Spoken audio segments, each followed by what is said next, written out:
Good morning everyone. My name is Christine Patricia Berha from DSBA FM3E and I am the second reporter of Group 4 in Capital Market. So I am here to share with you or discuss what are the features of money market instruments. So given the economic rule of money markets is to provide liquidity adjustments. So it is not difficult to determine the features of the ideal money market instrument and the types of firms that could issue them. So the number one is low default risk. So kapag sinabi natin low default risk, ito yung walang kasiguruduhan kung babayaran ka ba ng isang borrower on time sa kanyang hiniram. So it assumes default risk in the transactions. So the second one is low price risk. So when we say low price risk, it's because of the short term to maturity. Then the third is high liquidity. So when we say high liquidity, they can be turned into a cash quickly. Then the fourth is large denomination. So per dollar cost for executing transaction is very low. So let's proceed to the 14 types of money market instrument. First is commercial paper, federal funds, discount window, certificates of deposit, euro dollars, repo case agreement or repo, bankers acceptance, swaps, backup line of credit, credit enhancement, treasury bills, municipal notes, futures, contracts, and futures options. So commercial papers is a large companies with impeccable credit can simply issue short-term unsecured promissory notes to raise cash. So asset-backed commercial paper is a derivative based upon commercial paper. So according to my research, commercial paper is a common form of unsecured short-term debt issued by a corporation. It is typically payroll accounts, payable inventories, and meeting other short-term liabilities. Federal funds. Banks are the only business that use federal funds. So bank use them to meet the federal reserve requirements each night. So it's roughly 10% of the bank liabilities. So a bank without enough cash in hand to meet the requirement will borrow from other banks. So the federal fund rate is the interest banks charge each other to borrow Fed funds. So the current Fed funds rate dictates all other short-term interest rates. So according to my research, federal funds are all monies received directly from the federal government.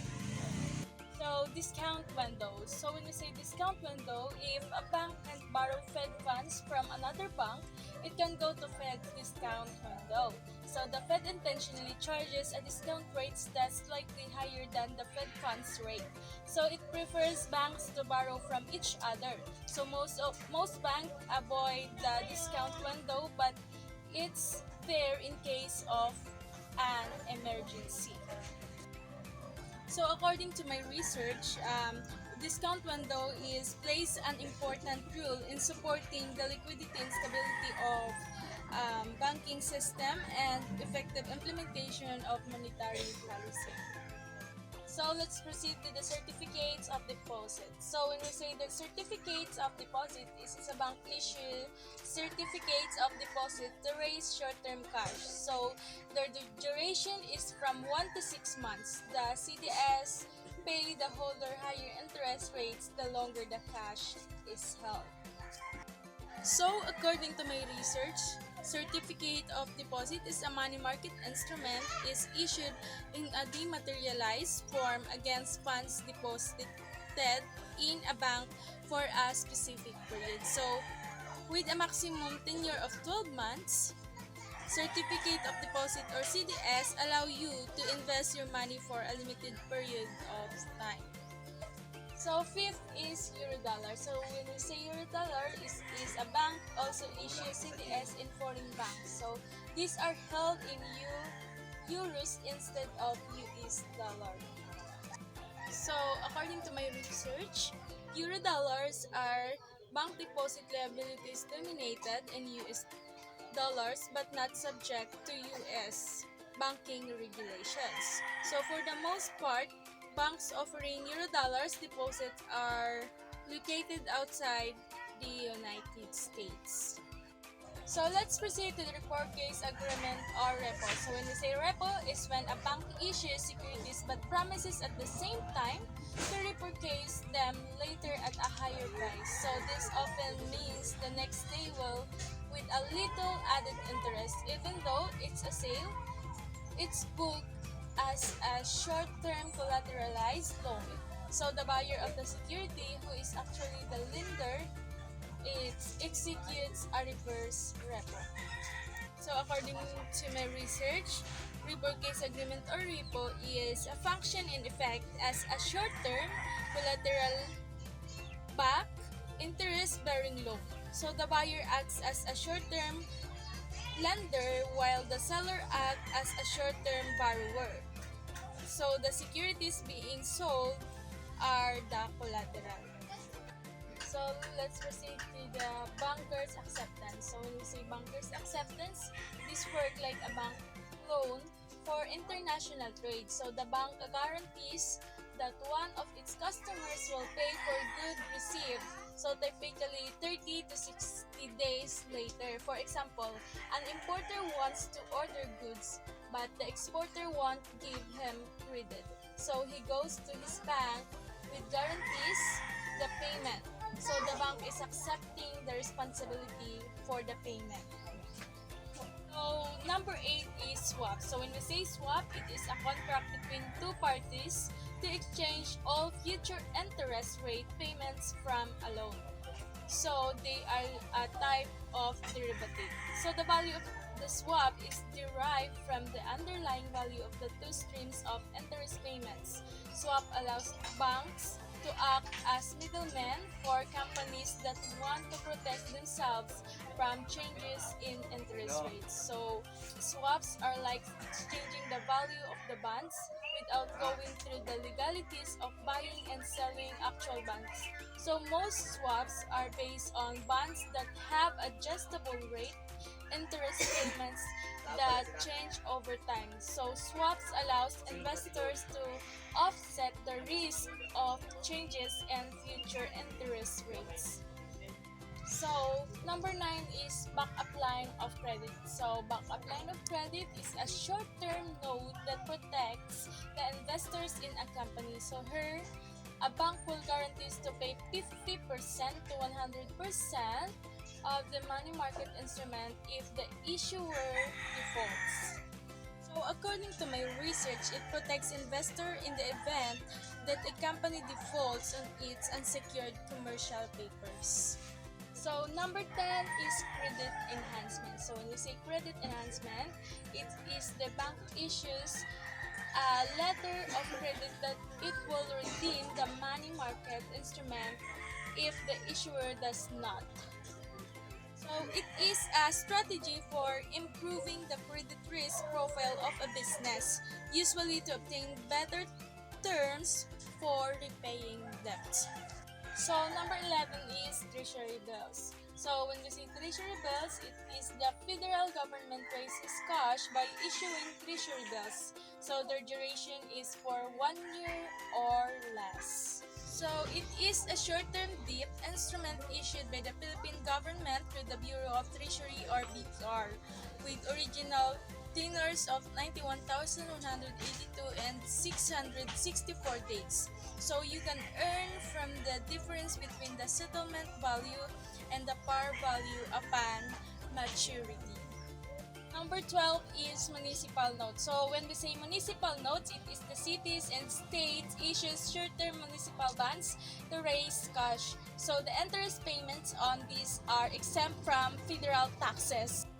So it is a short-term debt securities issued with maturity term of 12 months, although maturities can range from 3 months to 3 years. Number 13 is future contracts. So future contracts is obligate traders to either buy or sell a money market security at an agreed upon price on a certain date in the future. So, four instruments are typically used: treasury bills, interest swaps, euro dollars, and a 30-day average of the Fed funds rate. So, it obligates the parties to transact an asset at a predetermined future date and price. So, the buyer must purchase or the seller must sell the underlying asset at the set price, so regardless of the current market price at the expiration date. So the last one is futures options. So when we say futures options, it's a traders can also buy just the option. So without an obligation to buy or sell a money market futures contract at an agreed upon price on or before a specified date. So for example, treasury options are offered on 5-year to 10 years and ultra 10 years treasury notes. So let's proceed to the number 2, which is holding period yield. So when we say holding period yield, it is a total return earned on an investment over its whole holding period. So expressed as a percentage of an initial value of the investment. So it is calculated as the sum capital gain and income dividend by the opening value of investment. So here is the following formula of HPR or holding period return. So holding period return is equal to P1, which is the closing value of investment. Then minus natin siya sa P0, which is the beginning value of investment, plus I, which stand for income, interest or dividend or rent. Divide natin siya sa P0, which is the beginning value of investment. So the holding period return is not a standardized yield measure. So however, it can be converted to annualized rate for comparison purposes. So annualized holding period return can be calculated as follows. So it is equal to 1 plus P1, which is the closing value of investment, minus P0 is the beginning value of investment, plus I, which stand for income, interest, or dividend or rent, divided by P0, which is the beginning value of investment, raised to 1, over N, which is the total number of years for which the holding period return is available, minus 1, or 1 plus HPR or holding period return raised to 1/2 minus 1. So here is the example. For example, you invested $10,000 in a stock A on January 1, 2015. So the stock's value as at December 31 of 2016 is $11,000 and you earn a dividend of $500 over the 2 years period. So you want to compare its return with another investment in stock B made on January 1, 2014. So the stock return is 5% till December 31 on 2014, and in the subsequent 2 years on January 1, 2015 to December 31, 2016, it returned 15%.